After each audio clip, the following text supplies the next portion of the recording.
നമ്മൾ ഒരു സ്ഥലത്ത് ഒരു ദിവസം രാത്രി ഒറ്റയ്ക്ക് ഇരിക്കുകയാണ്. ആരോ നമ്മുടെ പുറകിൽ നിൽക്കുന്ന പോലെ നമുക്ക് ഫീൽ ചെയ്യുന്നു. പെട്ടെന്ന് നമ്മൾ തിരിഞ്ഞു നോക്കുന്നു, അപ്പോൾ അവിടെ ആരെയും കാണുന്നില്ല. ശരിക്കും ഇത് പ്രേതാണോ? എങ്കിൽ ഇതിന്റെ പിന്നില് ഒരു സയന്റിഫിക് അല്ലെങ്കിൽ സൈക്കോളജിക്കൽ റീസൺ ഉണ്ട്. പറഞ്ഞത് ഇങ്ങനെ നമുക്ക് തോന്നുന്നതിന്റെ ഒന്നാമത്തെ കാര്യം ബ്രെയിൻ ഫിയർ സിസ്റ്റം ആണ്. അതായത് നോർമലി നമ്മൾ ഒറ്റയ്ക്ക് ഇരിക്കുന്ന സമയത്ത് നമ്മുടെ ബ്രെയിൻ അലേർട്ടായിട്ടാണ് ഉണ്ടാവുന്നത്. നമ്മുടെ ബ്രെയിൻ എപ്പോഴും ഡേഞ്ചറിൽ നിന്നും നമ്മളെ പ്രൊട്ടക്ട് ചെയ്യാൻ വേണ്ടിയിട്ടാണ് നോക്കുന്നത്. അതുകൊണ്ട് തന്നെ നമ്മൾ കുഞ്ഞുനാൾ മുതലേ കേട്ട് വളർന്നിട്ടുള്ള പ്രേതകഥകളും ഭൂതകഥകളും എല്ലാം നമ്മുടെ സബ് കോൺഷ്യസ് മൈൻഡിൽ ഉണ്ടായിരിക്കും. അപ്പോൾ നമ്മളിങ്ങനെ ഒറ്റപ്പെടുന്ന ഒരു സിറ്റുവേഷനിൽ വരുമ്പോൾ നമ്മുടെ ബ്രെയിന് അത് നമ്മളെ ഓർമ്മിപ്പിക്കും. നമുക്ക് ചുറ്റും നടക്കുന്ന എന്ത് കാര്യവും നമ്മൾ അത് വെച്ച് കണക്ട് ചെയ്യും.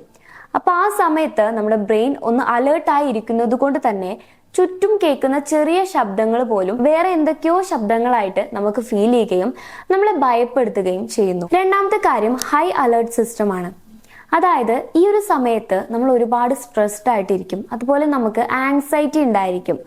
അപ്പൊ നമ്മൾ കേൾക്കുന്ന ഈ ശബ്ദങ്ങളെല്ലാം നമ്മളൊരു പേടിയിലൂടെ ആയിരിക്കും നമ്മൾ എടുക്കുന്നത്. അല്ലാതെ ഇത് നോർമൽ ആയിട്ടുള്ള ഒരു സൗണ്ട് ആണ് എന്ന് വിശ്വസിക്കാൻ നമുക്ക് ഒരിക്കലും കഴിയില്ല. ഇനി മൂന്നാമത്തെ കാര്യം സെൻസറി ഇല്യൂഷൻ ആണ്. അതായത് ഈ ഒരു സമയത്ത് നമ്മൾ ചിലപ്പോൾ ജസ്റ്റ് ഒരു നിഴലായിരിക്കും കാണുന്നത്, അല്ലെങ്കിൽ എന്തെങ്കിലും ഒരു ഒബ്ജക്റ്റ് ആയിരിക്കും. അപ്പോൾ പെട്ടെന്ന് നമ്മൾ അതിലേക്ക് നോക്കുന്ന സമയത്ത് അതിനെ ഒരു രൂപമായിട്ട്, ഒരു ഇല്യൂഷൻ ആയിട്ട് നമുക്ക് തോന്നാനുള്ള ചാൻസ് ഉണ്ട്. അത് ജസ്റ്റ് ഒരു ഇല്യൂഷൻ മാത്രമാണ്. പക്ഷെ നമ്മൾ നമ്മുടെ മൈൻഡിൽ വിശ്വസിക്കുന്നത് ശരിക്കും നമ്മളൊരു രൂപത്തെ കണ്ടു, അല്ലെങ്കിൽ ശരിക്കും നമ്മളൊരു പ്രേതത്തെ കണ്ടു എന്നായിരിക്കും. അപ്പൊ ഇതിന്റെ എല്ലാം ബേസിക് ആയിട്ടുള്ള ഒരു കാര്യം എന്ന് പറയുന്നത്, ഇതെല്ലാം സ്റ്റാർട്ട് ചെയ്യുന്നത് നമ്മൾ കേട്ട് വളർന്ന പല കഥകളും, അതുപോലെ തന്നെ നമ്മുടെ സബ് കോൺഷ്യസ് മൈൻഡിൽ പ്രേതമുണ്ട് അല്ലെങ്കിൽ ഒരു സൂപ്പർ നാച്ചുറൽ പവർ ഉണ്ട് എന്ന് നമ്മൾ ഉറച്ചു വിശ്വസിക്കുന്നത് കൊണ്ടുമാണ്.